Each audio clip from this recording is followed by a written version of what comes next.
Right, so we're in the Porterhouse in Dublin with Brian, and today we're going to start talking about beer. I'm not ready to put it all behind just yet. So what do we have here? This is my friend. It's a Geuze. A Geuze is A Geuze. Geuze.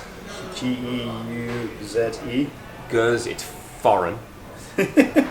This particular one was bottled in 2012. This is a lambic beer. Okay. Will you tell people what lambic beer is? Well, the difference is, you understand that when you're making beer, you essentially make it in a big old pot, Yeah. and you lob in all the ingredients, and you mixy, and then it makes the beer, it ferments. There are only two kinds of beer. There is ale, and there is lager. Okay. The only difference between the two is that if it's lager, we have a pot here, we'll show you in a few minutes. Yeah. Imagine this is your thing and it's bubbling away and all the magic is happening, the beer's being made in here. For a lager, it uses a specific type of yeast and there's no heat added to the equation. So you don't add heat to it, so it's what's called cold fermenting. Okay. And that's why lagers are normally served at 4 degrees and they're fizzy and they're just, you know, the McDonald's of beers, they are just whatever. The rest of beers, all of them, ale would be the phrase that's used. And you can have different types of yeast. There are maybe 4 main ones. We won't go into the technicalities of that. Yeah, no, but I would like you to explain quickly here, because I mean a lot of people would, not that we want to talk about too much about the major brands, but a lot of people would straight away ask you the question of where does Guinness fall into this? So basically stouts, where did they fall into this? A stout ale. So it would be an ale as well. All beer is either an ale or a lager. Yeah. So stouts would be under the category Yes. of ale. Everything from Erdinger would be a wheaten ale. Okay. There's extra wheat in it. Yeah. Stouts and porters would be again ale. They use a specific yeast and there is heat added to it. So the fermentation happens higher up in the tank, Yeah. as opposed to lager. All the fermentation's at the bottom of the tank. Yeah. So it's crystal clear, Yeah. as opposed to it's in the middle. So there's all the sediments floating around. Stouts are darker because of the grain would be roasted. Yeah. It's very simple. There is very, very little that's complicated about beer. People make it complicated by just waffling on about this and that, and it really, really gets on my goat a lot of times. Brilliant. Beer is dead simple. Yeah. You will see other beer blogs on the internet which will bang on about flavour profiles and, you know... It's a great word, isn't it? Oh, come on. And the gaseous content of it and all kinds of... Oh, it's got the flavour hints of socks and old man and smelly dog, wet dog. You know, come on. You know, that really is too much. You don't see people critiquing food with such pretension, because that's such an old thing, the food critique. Everyone does it. So when people says it's a well-cooked steak, you kind of know what that means. You know, but obviously because a lot of people still think beer consists of Guinness, Smithwick's, Carlsberg, Budweiser, Coors, etc. So, what we have here today, this is a Geuze. It's a specific style of beer from the Low Countries, Belgium this one is. And what this one is, instead of being made in a pot like this, a big enclosed pot, this one is made in a wide open vat, a big wide flat container. Okay. It looks like a bed. So it would be very different to this. Oh yeah. Whereas this is a big old enclosed pot. Yeah. The lambic's in a big wide, like a dinner tray, like an oven tray. Yeah, gotcha. But much bigger, and it would be in the roof of your brewery. Like wow. you do it up here. Because what you would do is, let's say if you had one here, big, huge thing, you would then open up the slats all around here to let the air from outside in.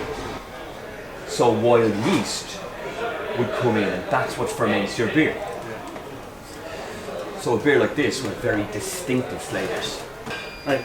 Me and Brian are planning to do a lot of beer related, distillery related as well. Booze related. Stuff, and hopefully we can show you guys a little bit more. So hopefully we get to show both of those processes somewhere along the way. Yes, the distillery is easy to do. We have our own brewery, of course. The lambic thing, not an easy thing to see. If you're ever in Brussels, go to the Cantillon Brewery. It's in the city centre, and it is the quintessential lambic brewery. It's just super. It comes in a glass bottle, obviously. There's wild yeast, hence the cork. You can see all of the lovely. You see all of that? All the carbonation coming out of it. You probably can't see it coming out. All the CO2. I can see. See it pouring out? I have it here. That's just CO2. There'd be a bit of sediment. Would have been a natural fermentation of this going on. I mentioned champagne glasses earlier on. I mean, if you have the twirly mustache, the brown pointy shoes and all, you would drink it out of a champagne glass. But we're not going to be bothered with that. In a champagne glass, it would hold its head considerably better. But it's a wide open, and you can smell that. Oh, God. Hell's bells, that's gorgeous. This would be a combination. It's essentially a blend. This will be a blend of, I think it's a 2-year-old and a 4-year-old beer. They aged them in wooden barrels for a while to bring out the flavours. This, like, you know the way taste is such a weird thing. It's so much embedded in our memories. Yes. And this is me, like, this just took me back like 6-7 years back in Belgium, playing in the border of France, in a little town in Venue. It's like, just the smell, instantly, like, bang, I'm there, you know. It's good, isn't it? Oh, you can't beat that. Your standard beers are going to be around about between 3 and 4, maybe 5%. And that's the way the market is. Your craft beer market, beer's going to be stronger. Alcohol brings out flavours. This, for example, is 8. The Mariage Parfait is about 8%. A lot of these beers will be stronger or lighter, but it's not about the alcohol. A quality product like this, it's not about the booze. It's just...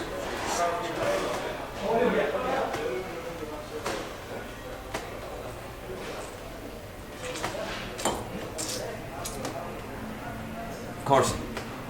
Wow. Okay. Wow.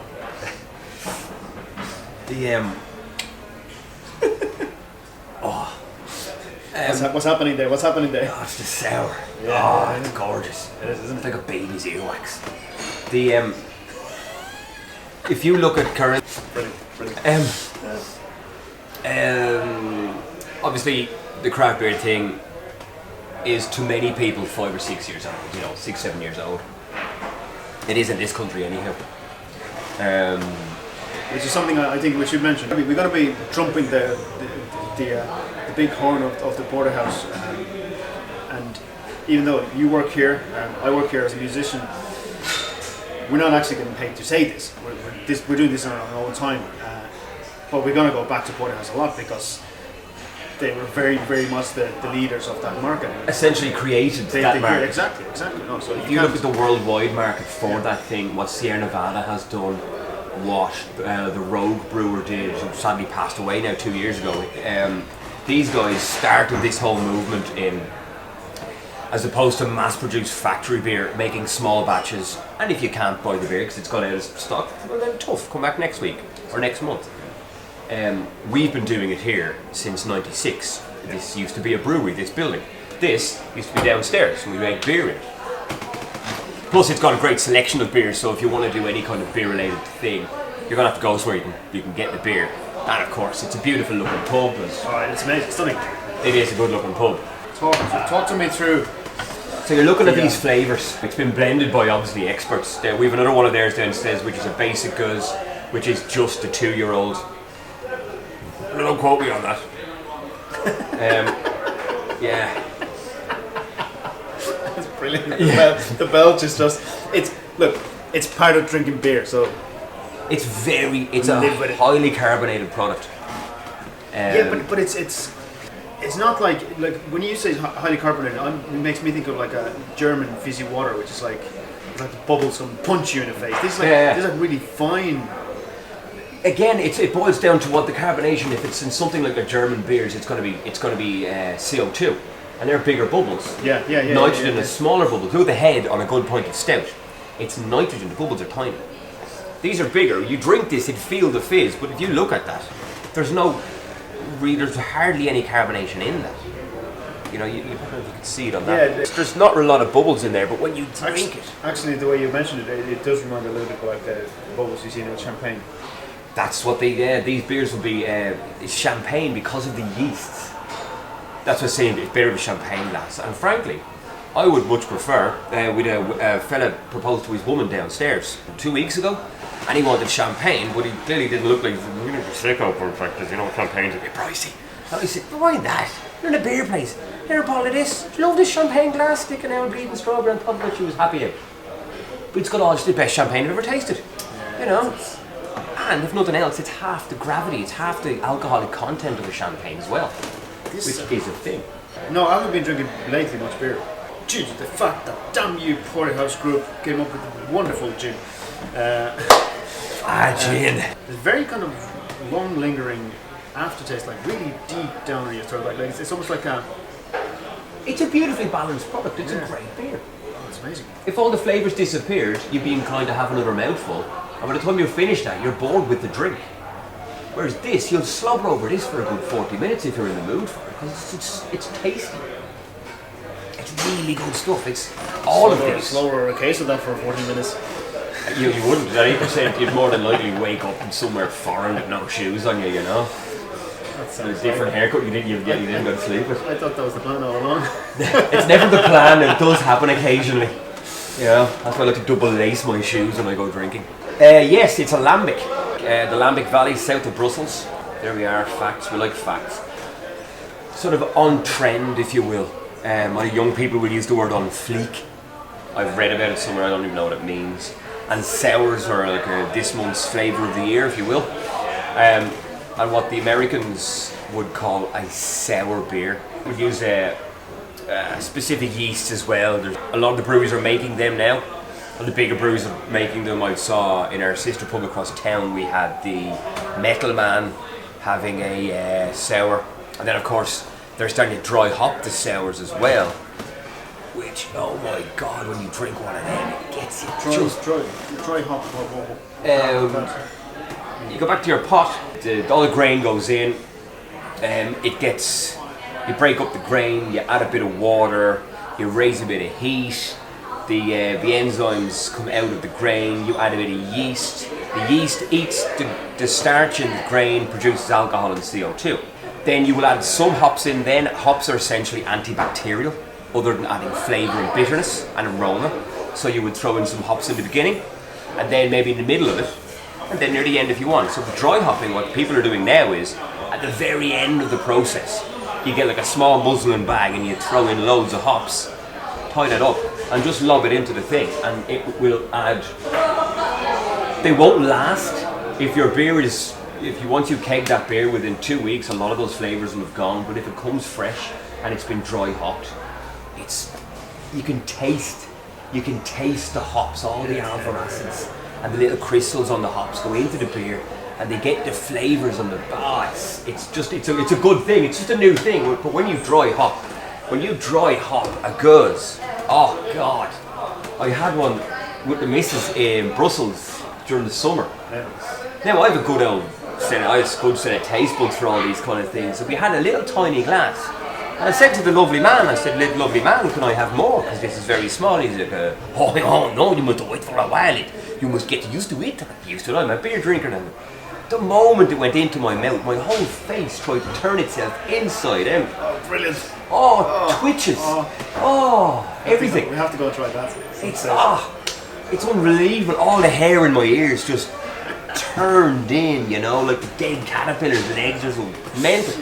But it's all going. There's only so many things you can do to make beer, and a lot of it has been done before, and all the arts and skills have been lost by the mass production because of you know who.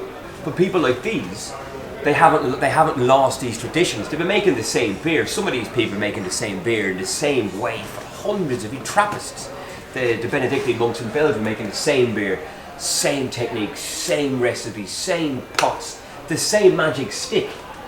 You know, before they knew what yeast was, they'd stir the bread and then they'd use the same stick in the beer, and they'd be using the same stick for maybe 80 to 100 years until the stick wore away.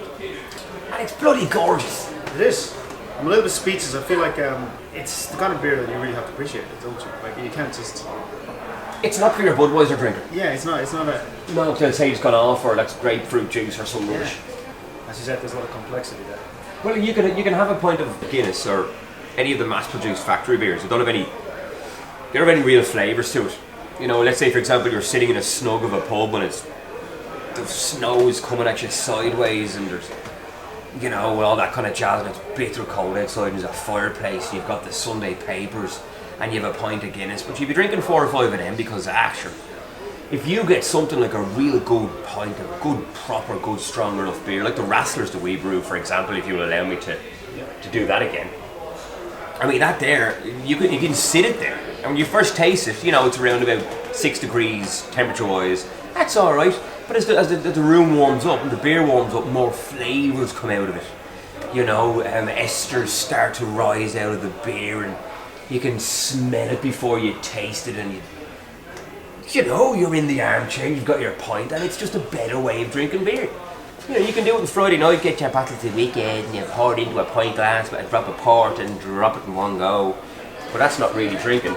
That's how one ends up with diabetes, my friends. There are better ways to die than diabetes. Right.